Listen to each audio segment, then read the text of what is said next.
So welcome everybody to the second of our Urban Growth Seminar. As you may know, that this growth seminar is a year-long thing. We do every semester about 6 or 7 of these talks. This year we have decided to devote it to general area of sustainability, but more specifically as much as possible on issues of climate change. And this seminar series this year is being jointly sponsored by Center for Sustainable Cities. Professor Hilda Blanco, who is the director of the Center for Sustainable Cities, will be introducing our main speaker. So I'm going to hand over to Professor Blanco, who will be introducing this. Well, thank you very much and welcome. And today I'm really very pleased to introduce our speaker, Monica Gilchrist. And Monica is going to talk to us today on local governments and climate change, how cities and counties are preparing. Monica is the Interim California Director with ICLEI's California team, focusing on promoting and supporting climate change mitigation, adaptation, and sustainability initiatives. And Monica has been instrumental in implementing the statewide energy efficiency collaborative field trainings on climate action planning for ICLEI. And so some of my students will actually get to benefit from all that Monica knows about these issues because she's coming to our class later on during the semester. And the great thing about Monica too for this audience is that she knows about planning. She has a master's in urban planning from UCLA. And so not only does she bring the sustainability and climate change expertise, but she really knows our field. And so I'm very pleased to have Monica here. And why don't we start? Thank you. All right. Thank you very much. So my name is Monica Gilchrist. I am with ICLEI, Local Governments for Sustainability. And it would be really helpful for me to get I know that you are mostly planning students, is that correct? Is there anybody that's not a planning student, that's in a different field? What fields are you from? Public policy. Public policy, okay. Anybody from public health, anything like that? Great. So ICLEI, Local Governments for Sustainability, is an environmental nonprofit. We are an organization comprised of local governments. And our mission is to reduce greenhouse gas emissions. So we do that through the vehicle of local governments. And when we talk about local governments, we have narrowly defined them as cities and counties, but we actually work as well with tribes, and we're trying to figure out how schools fit into that, school districts, college campuses. ICLEI specifically doesn't work with businesses. There are other organizations that work with businesses, but when you look at the makeup of how emissions are categorized in inventories, there's an awful lot of crossover. So if you already have some familiarity with different systems, you'll recognize some of the similarities. ICLEI is a worldwide organization. We are based all over the world, and I specifically am in Los Angeles. I work out of City Hall in LA. And we have 11 offices in 68 countries on 6 continents. Our main focuses are climate mitigation and adaptation. And it's a very solid network of local governments helping each other. So ICLEI really provides the tools and the resources for local governments to do the work of reducing greenhouse gas emissions. So a lot of what ICLEI does is we provide software, we provide technical assistance, we provide calculators and methodology so that local governments can do the work of categorizing their greenhouse gas emissions and beginning the process of planning to reduce them. So ICLEI is comprised of members, and our members can benefit from our products, basically. That being said, there's a lot of free information on our website for non-members as well. So if you are interested in any of the protocols that I mentioned, anything like that, you're welcome to go to our website, ICLEIUSA.org. The ICLEI.org is the international, but what's more relevant for the tools and technical resources that I'll talk about today is the ICLEIUSA.org. So why do we work with local governments? ICLEI was formed because of this idea that the federal government wasn't doing enough about climate change. So this was almost 20 years ago. And fast forward to 2011, ICLEI still feels the federal government isn't doing enough about climate change. And it's not any more or less relevant today than it was when we were founded. And in fact, many of the same issues that triggered the creation of ICLEI exist currently. So the idea is to get in at the local level where decisions are made and make great impact there. We have, over these many years, created a framework on which we talk about sustainability. So this is for climate mitigation and for climate adaptation. This specific one that's on the slide is really more about mitigation, but the adaptation one is very similar. So it talks about the first milestone is to inventory your emissions. For adaptation, that could be to conduct a risk assessment. So it's basically taking stock of what you currently have. The next milestone is to establish a target. So milestone 1 is know where you are. Milestone 2 is know where you want to be. And then the third milestone is probably the one that we hear the most about. It's figuring out how to get from A to B. It's creating your climate action plan or your adaptation plan, depending on which process you're involved in. And that's a lot of what my presentation today is going to be about, the process of how local governments do that. And then number 4 is where it gets hard. It's actually doing it. It's implementation. We don't have a lot of resources around that, but local governments themselves have a lot of resources. This is where you get into fact sheets, lessons learned. Financing plays a huge role in how some of these things get implemented, and so do politics. So milestone 4 is a very, very important one, and it's probably the hardest nut of them all to crack. And then milestone 5 is to take a look at the whole process and start over again, figure out what worked and what didn't work. And the reason that that milestone is so very important is that there's not a start or an end to sustainability planning, to climate action planning, to any of this process. There's an inventory process that's done and then it's repeated. There's a climate action planning process. There's a general plan update process, and all of these things are living and breathing. So you get through the process once, and then you go back to the table maybe 5 years later, maybe every year, it depends, and you revisit all of it and determine what worked and what didn't work. And the other thing that is key is that there has to be a very solid leadership commitment. So that piece in the middle is essential, or you can't get this work done. That doesn't mean that everybody on a city staff or on a city council has to be on board, because here in Southern California, what we find is that in a lot of areas, one or the other is not on board. So sometimes it's a very conservative city council that maybe hasn't subscribed to climate change, or maybe uses different words or has different issues.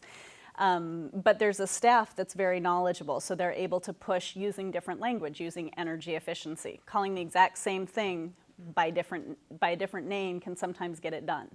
And there are many different ways to approach climate action planning. There's financial, there's health, there's pollution, there's livability. You can approach it through many issues and give it different names, but the idea is you're looking at the things that create greenhouse gas emissions.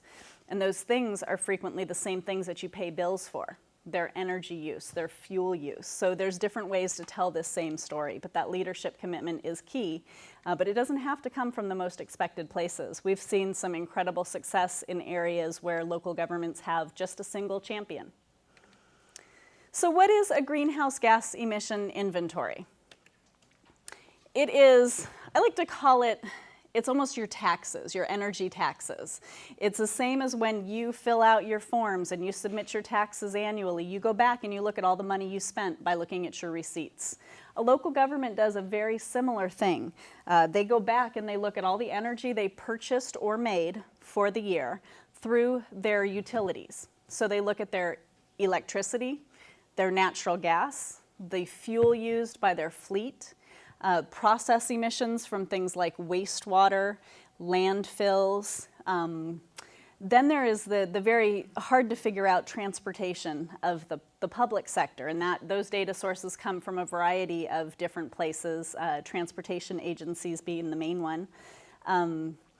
There are chemical and biological processes that are categorized as well, and there's a whole host of methodology to help inform how these things are counted. It's important to do the inventory because you can't manage what you don't measure. You can't figure out how to reduce your greenhouse gas emissions if you don't know what they are. So this is why the emissions inventory process is so important. You have to have a place to start. So it's pretty clear that we're facing a huge global crisis. That being said, a lot of cities don't feel very empowered to do anything about that. But a lot of cities are facing local crises where they need to create new power plants, or they need to reduce their costs, or they're having pollution or congestion issues. So sometimes it's not for the purpose of curbing global climate change, but it's for the purpose of finding new money in budgets that are stretched very thin. And sometimes that new money is energy efficiency dollars. So there are several instances where local government can take stock of where they're spending money, find ways to take advantages of incentives and rebates, and create a new budget, a new, more inspiring budget, a budget with found money. So this can be very, very exciting work. The last note there is being prepared to deal with CEQA and environmental review procedures. This is key, and it's one of the main drivers in greenhouse gas emissions inventories in Southern California in particular right now, but all over California. So being able to be CEQA compliant, and when local governments are updating their general plans, this is frequently the time at which they decide, okay, we'd better do a greenhouse gas emission inventory so that we know what we've got, so that if we do something different, we know how it's going to change. And this is another slide that kind of demonstrates climate action can equal economic prosperity. There are a number of different ways that money can be found through the inventory process. It's primarily in places where we're wasting. So it's usually old systems that need to be updated, and there's more currently available, more efficient systems. And there are also a lot of incentives and rebates from our utilities here in California, much more so than in other places. California has an exceptional set of utilities and a public utility commission that is really pushing energy efficiency. And with that comes a host of incentives. There are energy partnerships through all the major utilities, and they have people on the ground to help guide local governments on efficiency measures, and they have funding available as well to help get some of these things in place. So listed here are some of the main policy drivers. There's AB 32, SB 375, and CEQA. These are the primary areas of policy that are currently inspiring local governments to conduct greenhouse gas emissions inventories, and from those create climate action plans. So there are two different ways that local governments conduct greenhouse gas inventories. One is at the local government operations level. So this would be things that the local government owns and operates. So this is the local government's own fleet. If the local government owns the landfill, it's that. If they don't own the landfill, that part is kept in the community bucket. So the greenhouse gas emissions inventory is of the whole community, but we do the government operations separately so that we can get a clear accounting of exactly what the local government controls, what it owns and operates, what it has primary decision-making power over. In this way, a local government can make some choices about how to impact policy. They can really affect change pretty immediately. So a good example is a local government does a greenhouse gas emissions inventory of their own operations. They find out that their own buildings account for 67% of their total emissions. They can then instantly decide to take advantage of their local government partnership with Edison and retrofit all those buildings with lighting and have an instant reduction of their emissions and save a bunch of money. And they can do that very quickly by conducting an inventory of their own operations. So it's a very granular look at what they do.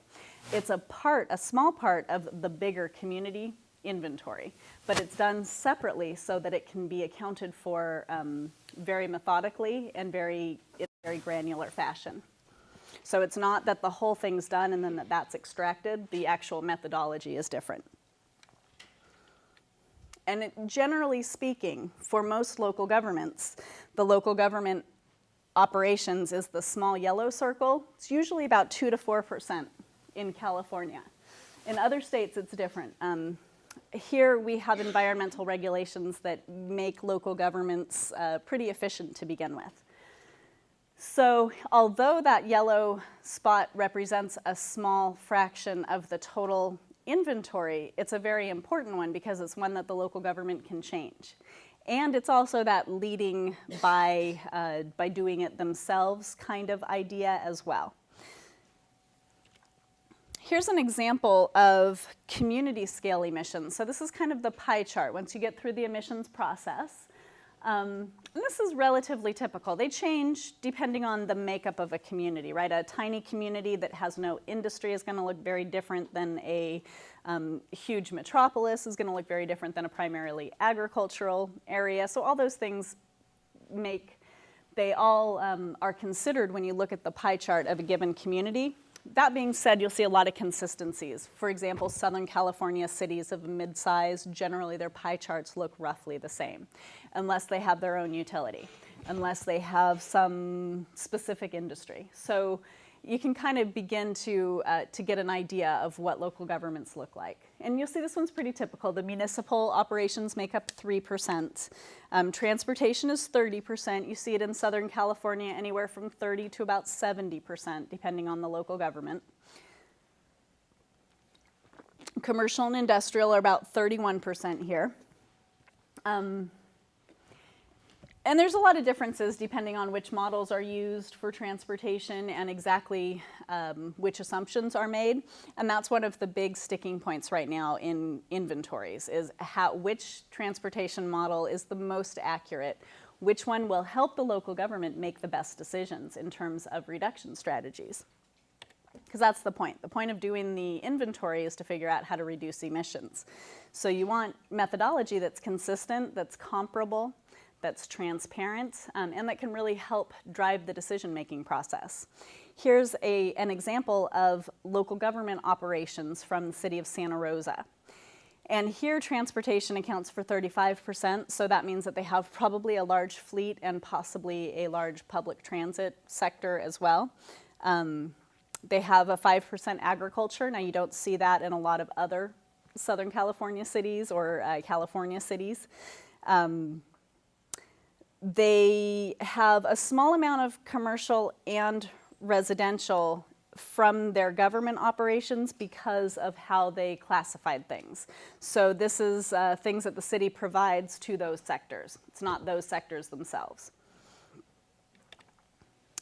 So that's the basics in a nutshell of the greenhouse gas emissions inventories. And I am entirely open. I do full-day courses on both local government and community scale, so there's a lot more depth to that. That's a brief overview.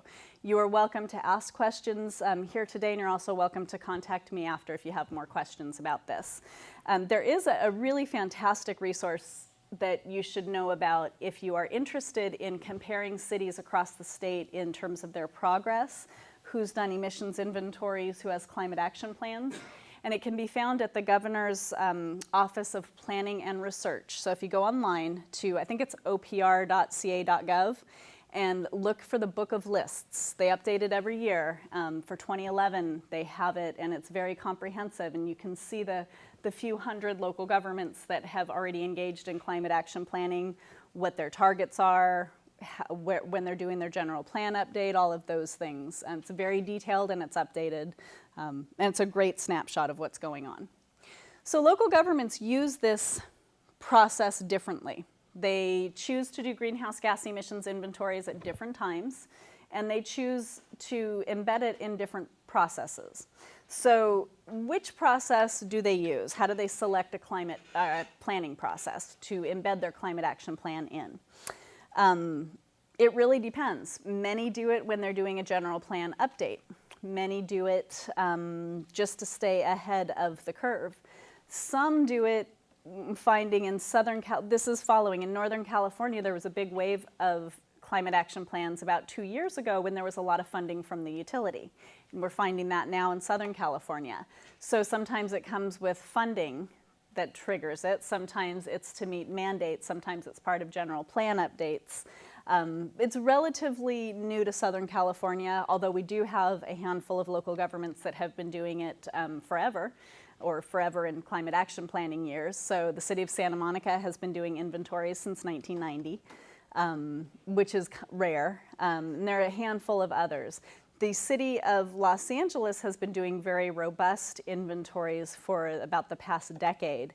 And almost all major metropolitan large population areas in Southern California have done something since 2005. Maybe not a complete inventory, but under AB 32, many of them are reporting some sector. So there's a pretty good snapshot of, and the state does a full inventory as well. So there's a lot of ways to compare where greenhouse gas emissions are occurring and what local governments are doing about trying to create reduction strategies and actually implementing those.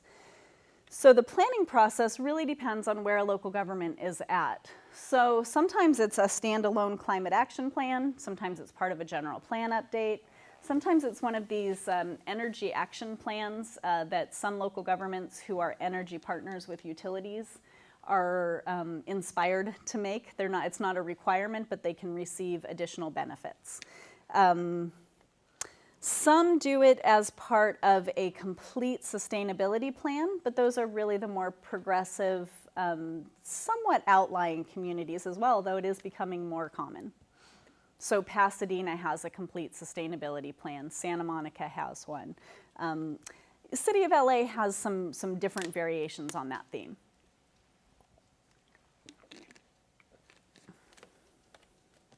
So what is in a climate action plan? Basically, it's a thick report. Sometimes it's geared toward the community, and sometimes it's geared as a staff report. It really depends. Sometimes it starts as a staff report and just does local government operations, and then becomes a bigger community piece. So the process is different for different local governments. The most typical process to date has been for a local government to conduct a greenhouse gas emission inventory of their own operations, then to follow that up later, maybe a couple years later, with a community scale inventory. And most frequently I've seen that they combine those two things and create a large climate action plan that serves both as the base for their CEQA review, if and when it's needed, and also serves as their outreach document to the local community. But that's not always the case, and there's many, many variations on that theme. Some local governments will do their operations inventory and then create a climate action plan just for that. In those cases, that is basically a staff report that doesn't necessarily go public because it's an internal decision-making document. Some that are starting now are doing both simultaneously. They're doing both inventories at the same time. The city of Glendale is doing that, and a really good job. They are, because when they started, there were tools available to do the data collection for both sectors. They're also doing their climate action plan for both sectors, but they've released their local government operations first because that's what they had done. And they have a utility, so they have some specific needs in terms of focus for local government operations. Other local governments, city of Moorpark, I believe, had thought about and really had a hard time deciding which way to go. And at one point they were considering not even doing a local government operations inventory and just doing the community scale because they didn't think that they had enough going on at the local government scale. I think they decided to do both anyway, but there's no specific right or wrong way for local governments to approach this, and it really depends on where they're trying to go with their climate action plan. So when local governments ask us for advice, we ask them to look at where they're trying to get with their climate action plan and then make their decision based on that. The Climate Action Plan also is a place that lists currently existing sustainability activities. So a lot of times the climate action planning process begins with kind of a sweep, an inventory of what a local government is already doing. What are their water efficiency plans? What are their energy efficiency plans? Do they have a robust recycling program? Do they have some creative alternative transportation that they are promoting either within their own fleet or within their community? So it's a good starting point, and it's a good thing to keep in mind that this isn't done in a vacuum, and it's not done outside of sustainability planning. It's a part of larger sustainability planning. So a lot of times we get hung up on the methodologies and those types of issues, but this is really a snapshot. The Greenhouse Gas Emissions Inventory is a snapshot at a specific time that should be updated later on. And it's a little bit of a moving document because some of the science is changing. Some of the data that we have available is changing. So pre-2005, we didn't have good transportation data available in Southern California. But all of a sudden in 2005, we had this vast pool of data that made a huge difference in how folks did their inventories. And that's true of different sectors as well. So the way that the emissions inventory changes over time is based on practices, but it's also based in large part on the data that's available. And then the agreement or disagreement about methodology and methodological approaches as well. CEQA has been a huge driver, and the basic guidance, there's a lot of guidance from other agencies. CAPCOA is one in particular that has a very solid document on quantifying greenhouse gas emissions related to transportation and land use.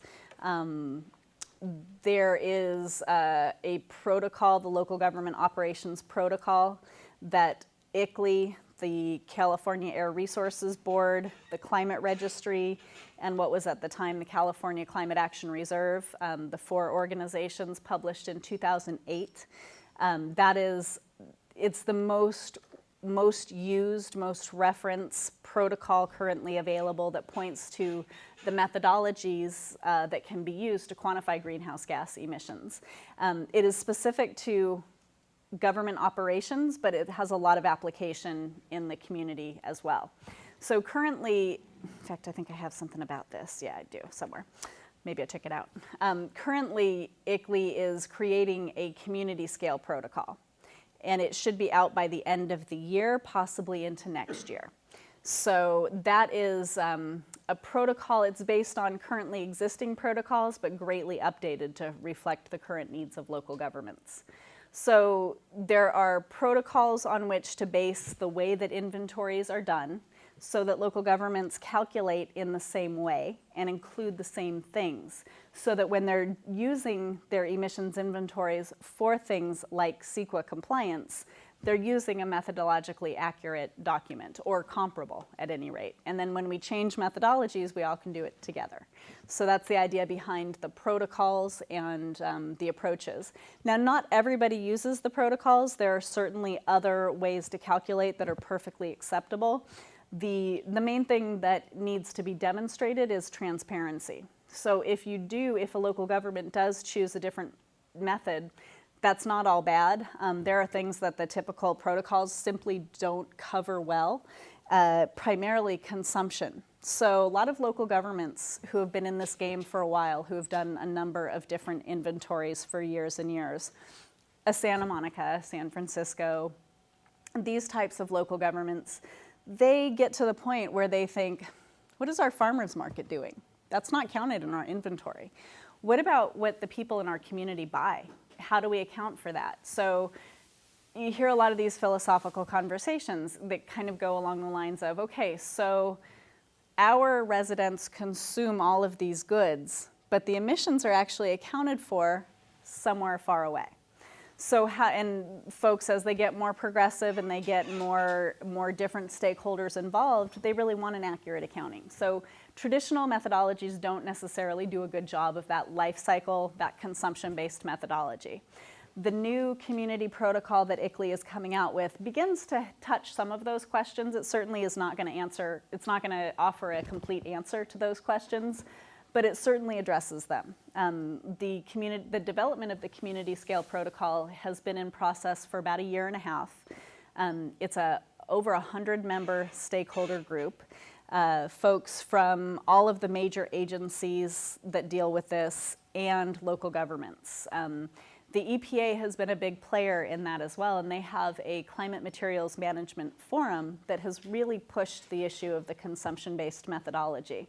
And those folks are heavily involved in our community scale protocol development. So although we frequently talk about the methodologies of greenhouse gas emissions inventories like they're set in stone, they're hardly set in stone. They're evolving as we speak, and one of the main drivers that's evolving them is the way that they're used in local governments and what local governments want. So when ICLEI set out to create the community scale protocol, we had a certain vision in mind, but when we really got into it and found out what local governments wanted, it changed tremendously. So now there are different paths for local governments to take depending on where they're trying to get at the end. But the idea is still the same, to be methodologically transparent, to use consistent approaches, and to make sure that there's at least a minimum amount that everybody accounts for. So one local government shouldn't be penalized because they happen to have a really fantastic public transportation system. They should be able to quantify that in a way that is very specific to what it is, and then talk the whole story. So looking at quality of life and access for people who don't have money and those types of things. So looking at the emissions inventory from different angles is something that is really a work in progress.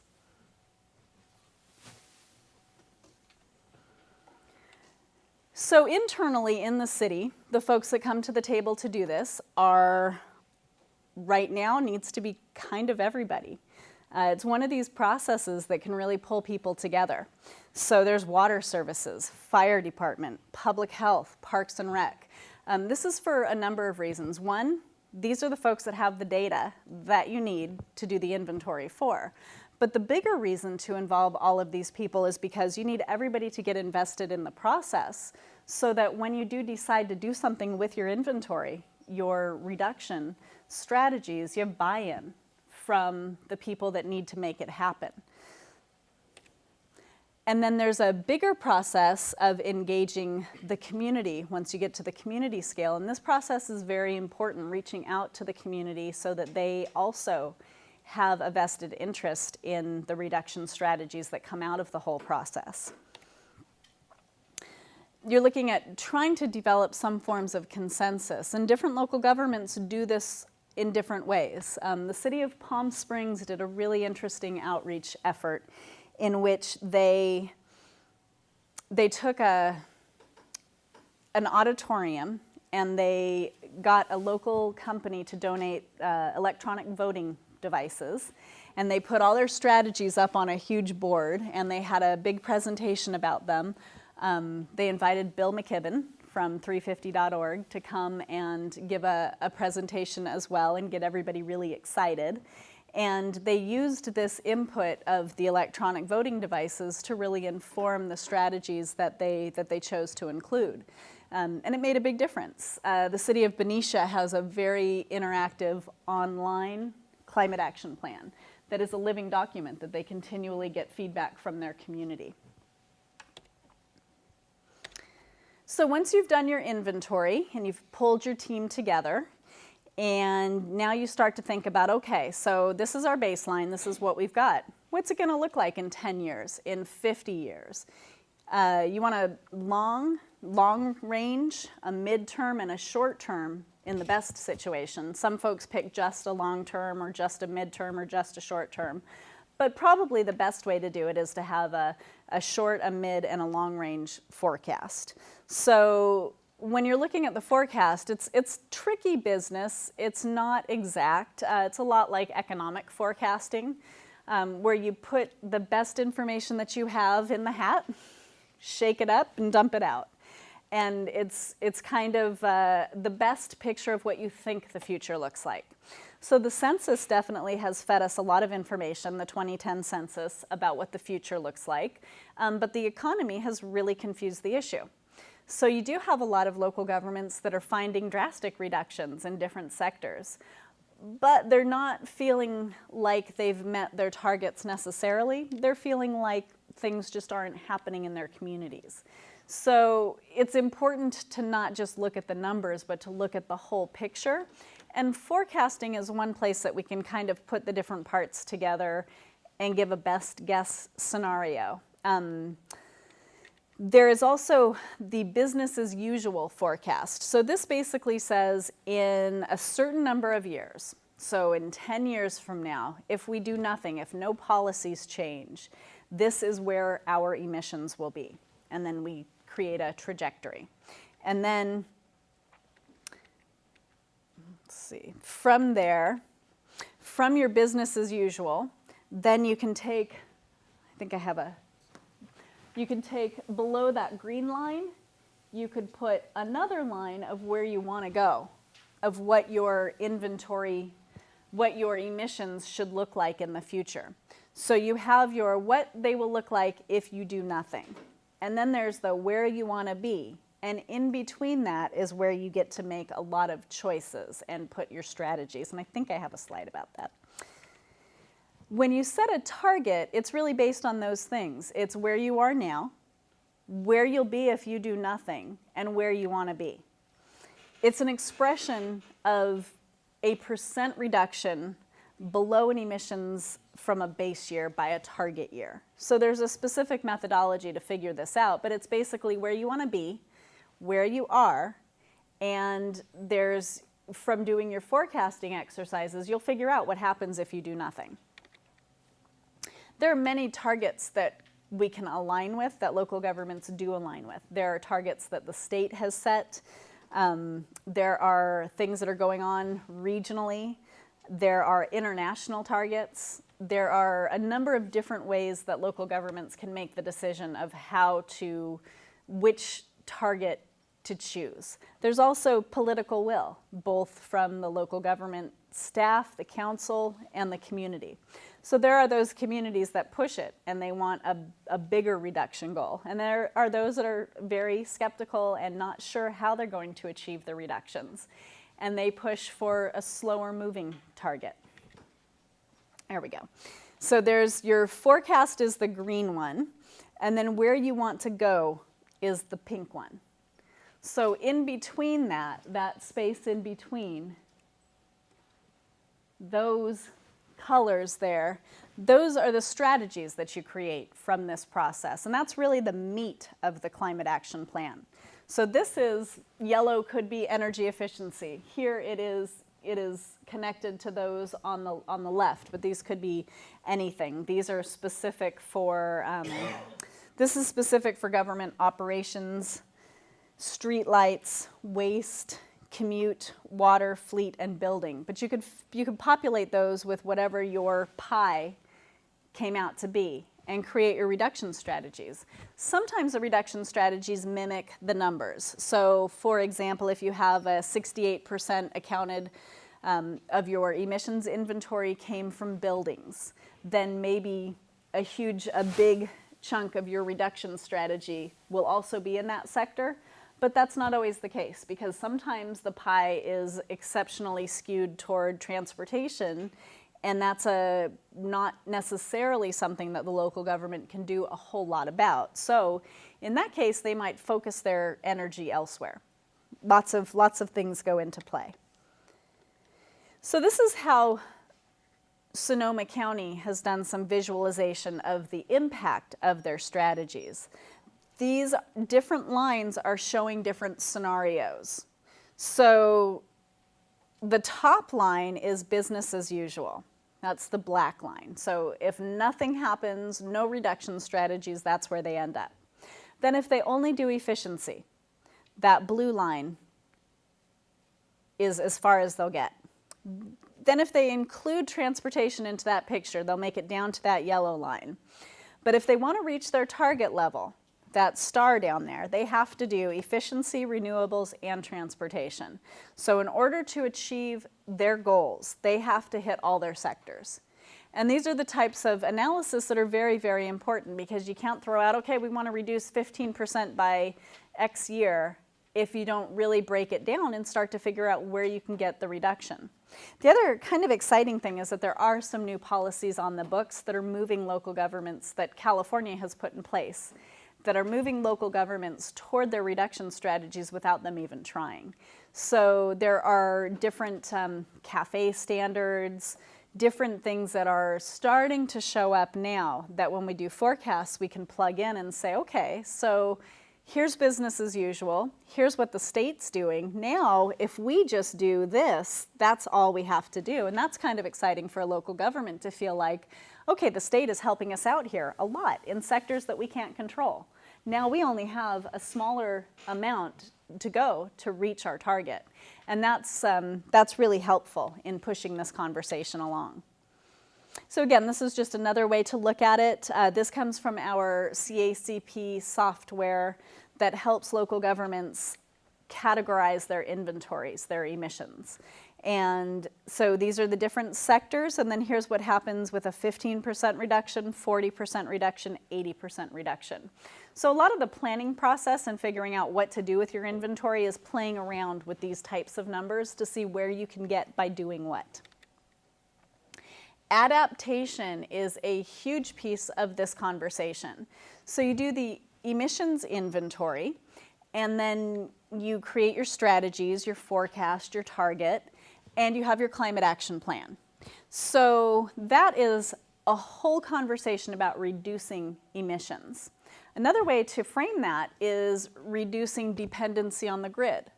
So that could be the electric grid, that could be the water that's available to your local community, and that could also be the transportation grid. So you're reducing your reliance on the grid as a whole. And a way that that parallels adaptation. So adaptation is basically saying things are changing. The climate is changing for whatever reason. We need to get ready because fires, floods, extreme weather situations, lack of access to water, all of these things are becoming more and more of an issue, particularly in specific areas. So there are areas that are definitely at higher risk, but most places in California are facing some form of risk. And so one of the ways to prepare for that is to reduce your dependency on the grid. So climate action planning parallels the adaptation process in many ways. There's many crossovers. It's also a different way to talk about a politically contentious issue. So maybe climate change doesn't appeal to your council, your local government. Maybe getting ready for disaster does. So you do an adaptation plan, which includes a risk assessment, analyzing which structures are the most vulnerable, a vulnerability assessment, and then making a plan to begin the process of getting ready for the inevitable. And one of the ways that you plan for that is to reduce the stress on the grid, to reduce your emissions. So they're very related, different sides of the same coin, and both a very important process for local government. To date, the climate action planning process is more known to most local governments. The adaptation process is really starting to get highlighted, both because of the catastrophes that are happening around the world, and then because of some very big planning initiatives by certain local governments like Chicago, New York, these types of things where they've been very vocal about figuring out their adaptation strategies. So ICLEI has created a new suite of tools around adaptation planning, a framework and a tool to help a local government begin the process of adaptation planning. But it's a very interesting part in planning as a field because it really pulls in the public health sector much more strongly than traditional climate action planning, and it's a very important piece of the longer term puzzle. In California, we're looking at everything from sea level rise, drought, wildfires, migration impacts, but the public health impacts are one of the major concerns here. The city of Los Angeles is just in the very nascent stages of looking at what do we do for adaptation? How do we prepare the port, the airport, the urban core? So these types of questions are definitely on the minds of the local governments, but this is, it's probably in many ways incredibly more exciting but it's definitely in the earlier stages. So the other thing to think about is in climate action plans, how things relate. So this isn't done in a vacuum. And it's very important to think about your climate action plan, your adaptation plan, your general plan, and how everything fits together in terms of timing, phasing, complementary measures, and getting a nice mix so that nobody feels like they're putting out all of the pain and not getting all of the gain. So this is one of my last slides, and this is a real world. I swiped this straight from the city of Benicia. I love their climate action plan because it is a great example of one that is very interactive, very visual, and you don't have to be a planner to want to read it. So, and those are the types of documents that cities need to be able to create so that they can engage their community. So this is a summary of strategies that the city of Benicia, came up with for both their government operations and their community plan.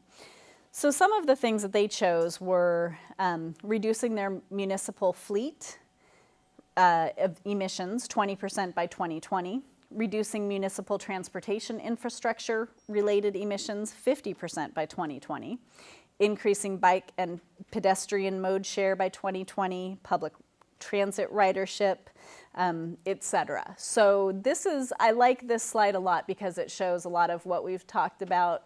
This is a little snapshot of some of the results of the process. So climate action planning in a nutshell is the process of conducting a greenhouse gas emissions inventory, taking that inventory, looking at the future through the forecasting and target setting process, creating strategies to reduce your emissions, wrapping that up into a climate action plan, which relates to many other pieces of the planning process, and then working hard to implement all of those measures, and it's an ongoing process that gets redone. Some cities re-inventory on an annual basis. I think in an ideal world, there would be a very easy way for a local government to just plop their numbers in and redo it. The city of Palo Alto is using Hurrah software with the hopes that within a year or two, they won't have to do anything. It will all be automated and they'll get a full greenhouse gas emissions inventory that addresses all sectors annually. And it's real time, so it could even be more than annually. So that's the future.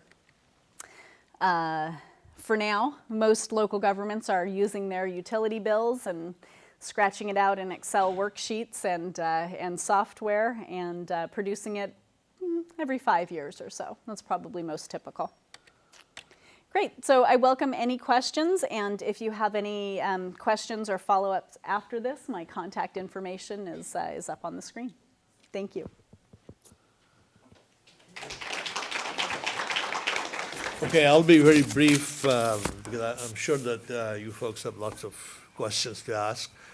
And there's quite a bit in it, and it's quite informative and in some ways exciting that ICLEI has done so much of this measurement as well as planning techniques. The two, but just one thing that I want to talk about a little bit is, and maybe Monica can respond, that in your first slide, I think the process diagram you showed is very much like a standard planning process, the one that we all follow in the general plan process. And I think you mentioned briefly about the fact that that some of the general plans are kind of addressing some of these emission issues. But the question is whether there is any move underway, at least in California, that these climate change adaptation measures should be part of a kind of a general plan element, that we be part of the enabling legislature that requires the general plans to include a particular element about addressing the climate change.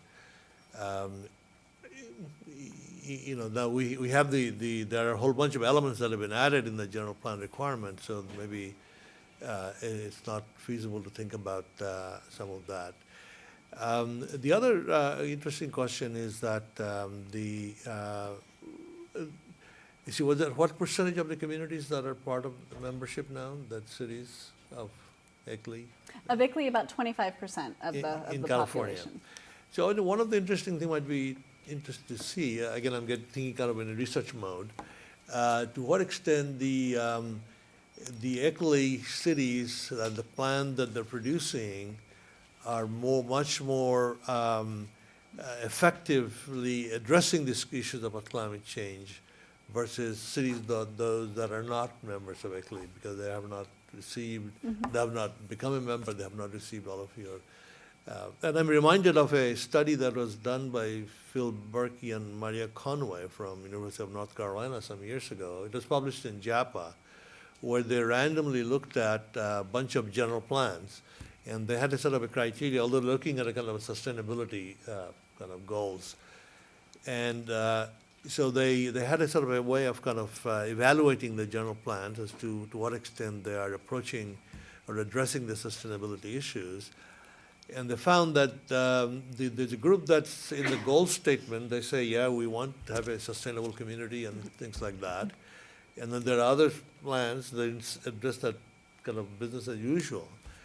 But when they looked at their actual policies and stuff, that there was no difference. Which is an interesting finding, that the non-sustainability folks tend to have addressed sustainability, and the sustainability folks have not been that much effective in addressing that. So I wonder if the similar kind of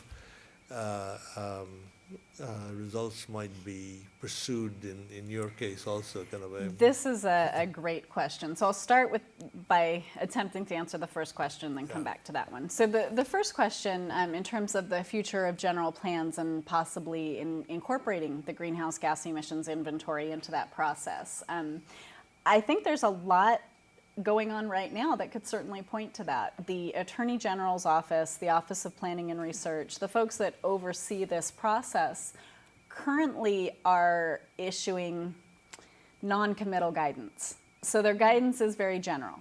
It's high level, it's non-specific, which some people welcome because they feel that they're not being dictated to and that they have more latitude. And other folks feel like, how are we supposed to comply if you're not even telling us what we're supposed to comply with? So local governments are feeling very different about this depending on where they're at, what their sustainability plans are, how things align with their own goals. But a great example of what you're speaking to is the city of Santa Clarita, which is where I live. So Santa Clarita is a mid-sized city with a lot of development and big developers, and probably some of the last big spacious areas and some of the most contentious developments in northern Los Angeles County. Because of all of that, because of their specific makeup, they have come to task. They've been taken to task by the Attorney General's office in the past for not adequately addressing greenhouse gas emissions in new developments. So they have learned from their past, and they are currently embarking on a very robust, very strategic greenhouse gas emission inventory and climate action planning process that they are doing as part of their general plan update.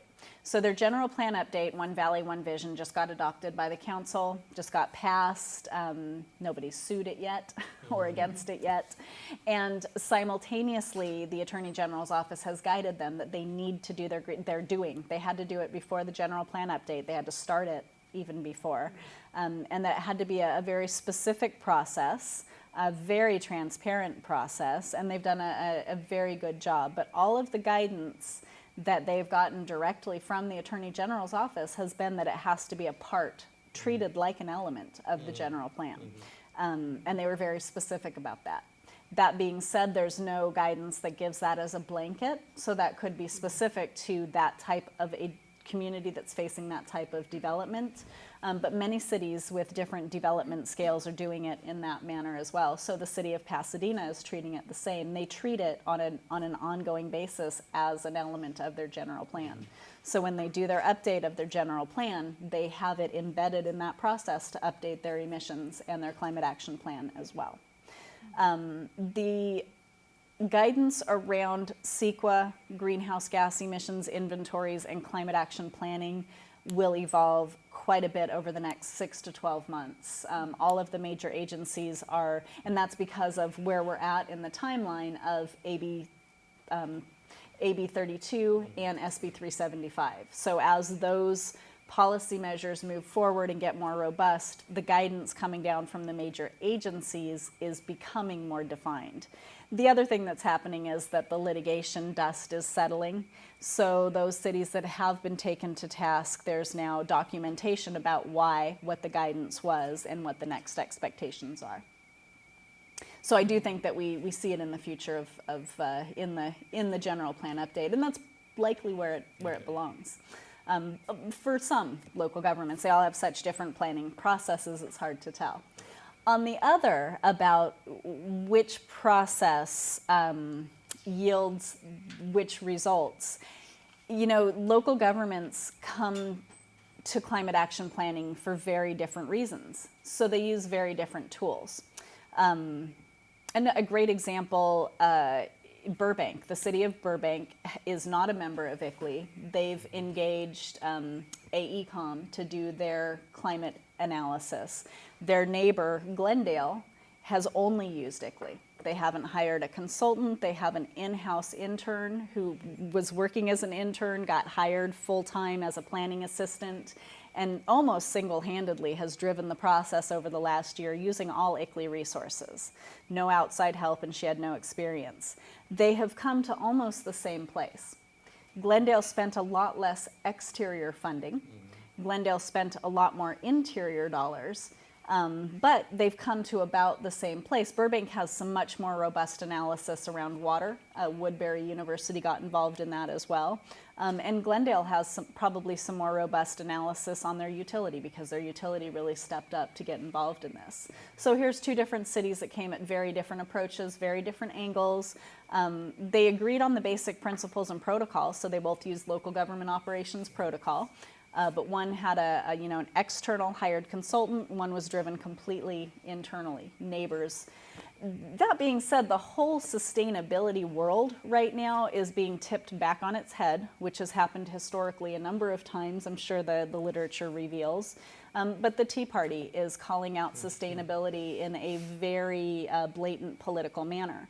And so what sustainability is, what it stands for, what drives it, is being argued in the political arenas all around town. And ICLEI is in many cases, it's been serving as the poster child for that conversation. So. Wow, okay. I've got to first say that ICLEI is unique around the world. There's nothing like it.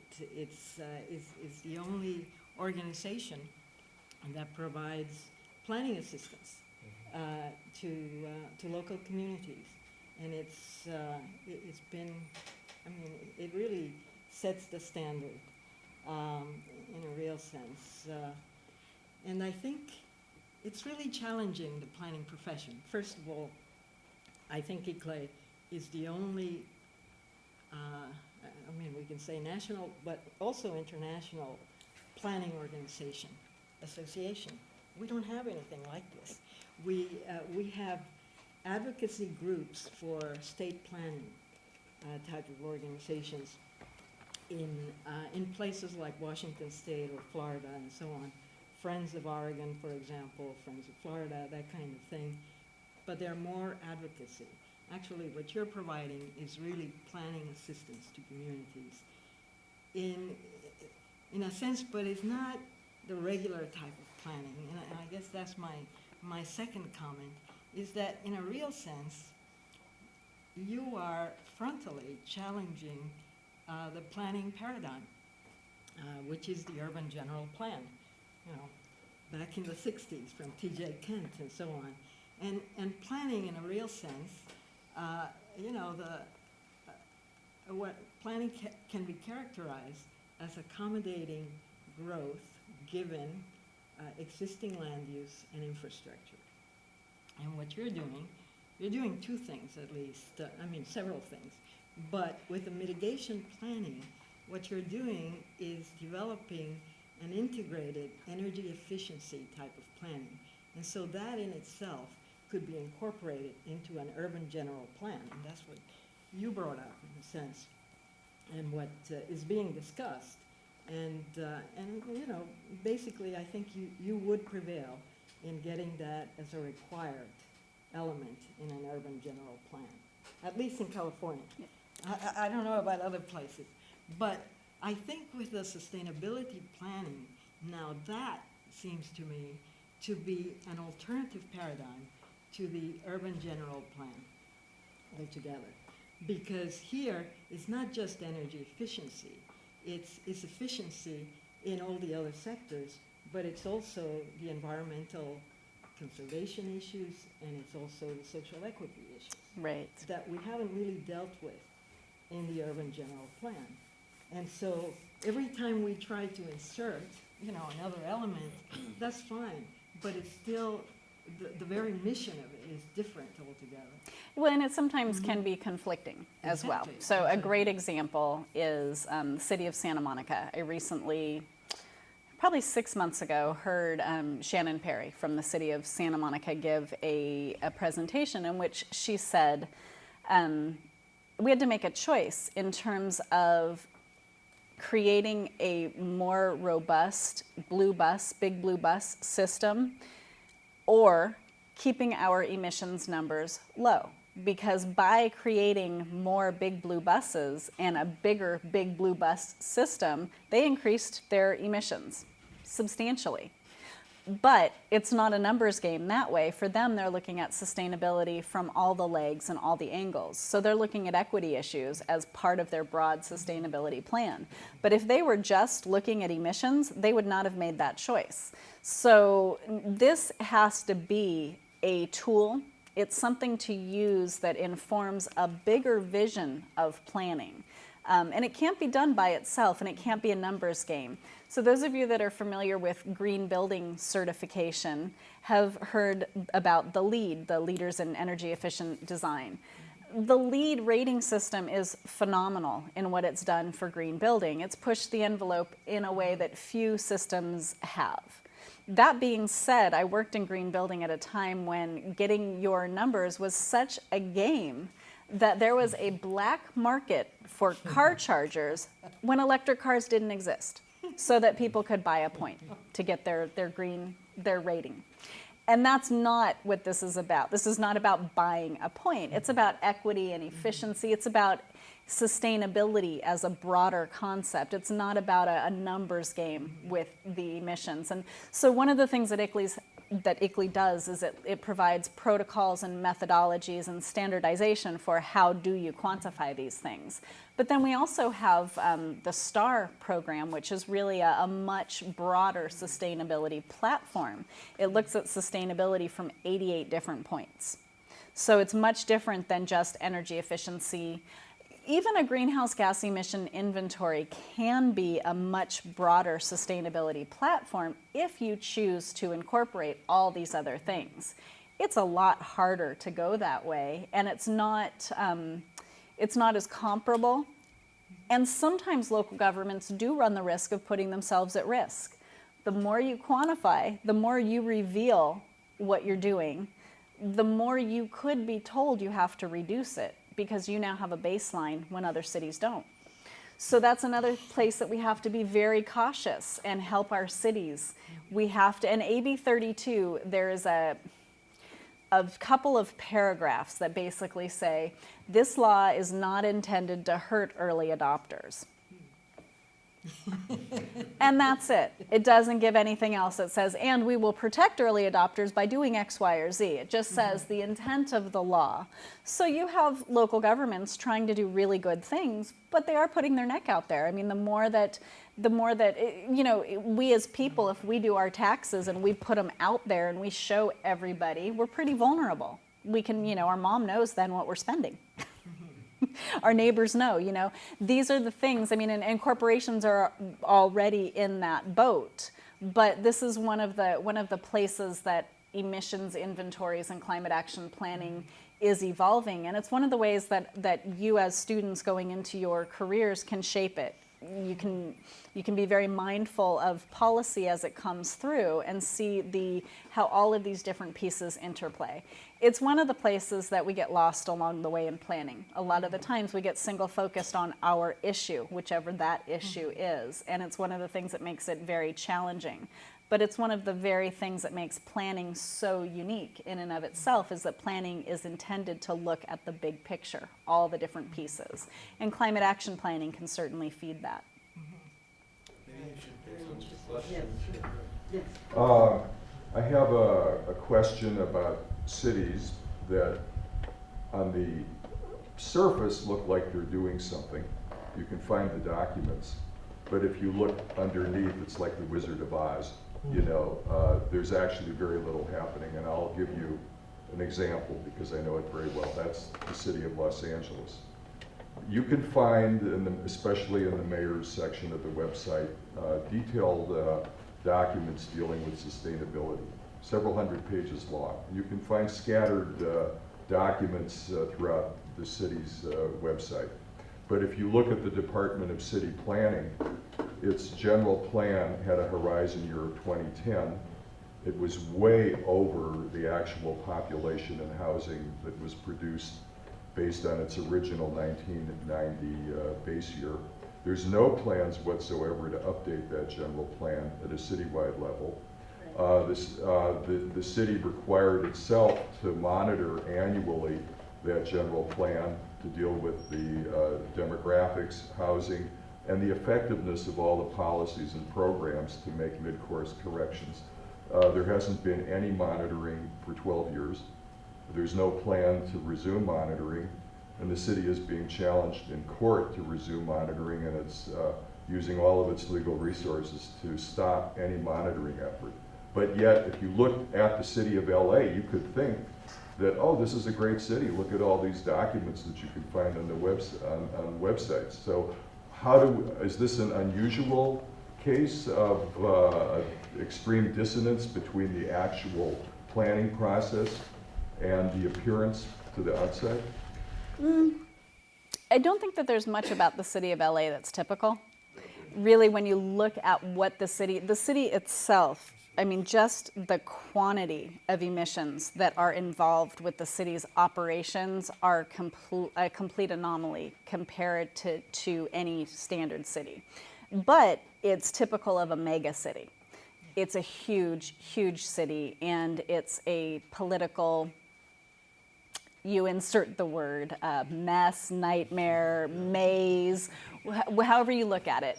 There's too many departments doing too many different things. When the city of LA set up its climate action plan, it did it in a way that was a little bit unique. It set it up with the intent that each department would monitor itself. So theoretically, it was a great idea. It gave ownership to each department over its whole own life. So in a sense, they set out with the right vision. But as sometimes happens in these large political monsters, funding got diverted, people got laid off, and they don't have an environmental services division any longer. They have a couple of people. So there's still a handful of shepherds at the city that are doing a tremendous job trying to move some of these things forward, but basically the scattered approach has fallen. So they're in the process now, I think, in some ways of picking up some of those pieces. Their municipal services division is beginning the process of re-inventorying all of their own municipal operations, and they're setting the stage for the entire county of LA. And they're doing some unprecedented work with the LA Regional Collaborative for Climate Action and Sustainability, and in some senses taking on a leadership role that they have not had in any recent history. But they're just in the very beginning processes of that. So I don't disagree with your assessment. I don't know that it's typical, and I don't know that the documentation, the presentation, and the actuality are frequently separate or frequently the same. In some ways, there are a lot of cities that don't know how to toot their own horn, that are doing tremendous things and they don't market it. LA is in some senses that city as well. They are doing some independent things that are incredible, leading edge, world leading edge, and they don't tell anybody about it. On the other hand, you're right. I mean, they set out with this plan that fell apart. They haven't picked up the pieces. Through the LA Regional Collaborative, I have high hopes that they will become a leading edge city in real practice for climate, but we'll see what happens. Politics are what they are. And money is what it is. These are very challenging times for local governments. I mean, everything that you hear about the Great Recession has impacted local governments at their core. And it's tough. It's tough for cities with no staff left to try to deal with this. So I don't know that I really answered your question well, but I wouldn't call LA. Yes. Yeah, I have a somewhat related comment. Some time ago, we could look at emissions inventories for two quite similar cities, big cities, which are the City of Paris and London Council. And the results were extremely different. The global emissions were 3 times higher in Paris per capita. So there was obviously different methodologies, which is okay. But what my concern was that we had to go through a very difficult process. We had to go to the consultants and talk with them, and it took us a lot of time to actually understand where the different methodology came from. And it was, most of the problem came from what you said about consumption, the way they integrated freight transportation, actually. The City of Paris would take all the goods that the Paris people would consume from China, and they would integrate the air cargo emissions, for example, so it would add a lot. But my point is not about the results, but the difficulty in getting the methodologies from the consultants. And I was wondering whether you would have maybe a role in not requiring guidances, but requiring transparency in the methodologies. For example, a big appendix providing detailed, the detailed methodologies for each kind of sector. Is this a requirement in California? In California, it's an indirect requirement. So there's nothing on the books that says you must do it. However, if you're going to use your emissions inventory for CEQA, then if you don't have it, it's pointless. So because of that, because of the need for as much transparency as possible, CEQA has been the quiet dictator of the transparency. So California methodology is much more transparent. That being said, it's not always an easy open and shut case. The city of Pasadena hired a consultant to do their inventory. An error was made, or an assumption was incorrect somewhere that skewed their inventory so that they were a bigger offender than Dubai, which is not the case. It's not an industrial city. There's, things just didn't add up. They were not able to get their data from their consultant. They had to go back, and it was a great consultant.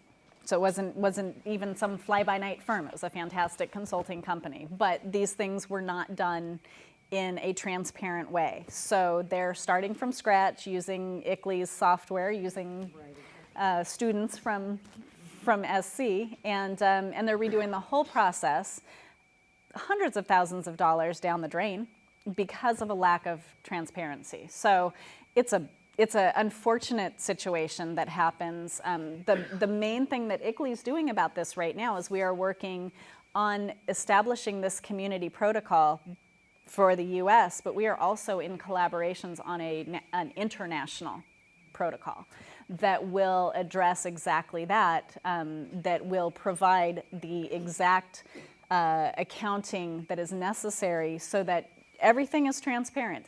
Look, things are changing rapidly. The access of data, it shouldn't be that you look at that final, what's called the roll-up number, and make some assumption. You should know every bit that went into that number, how it was counted, what the emissions factors were, so that you can make your choices based on that. And if some big chunk was left, you can go and add that in.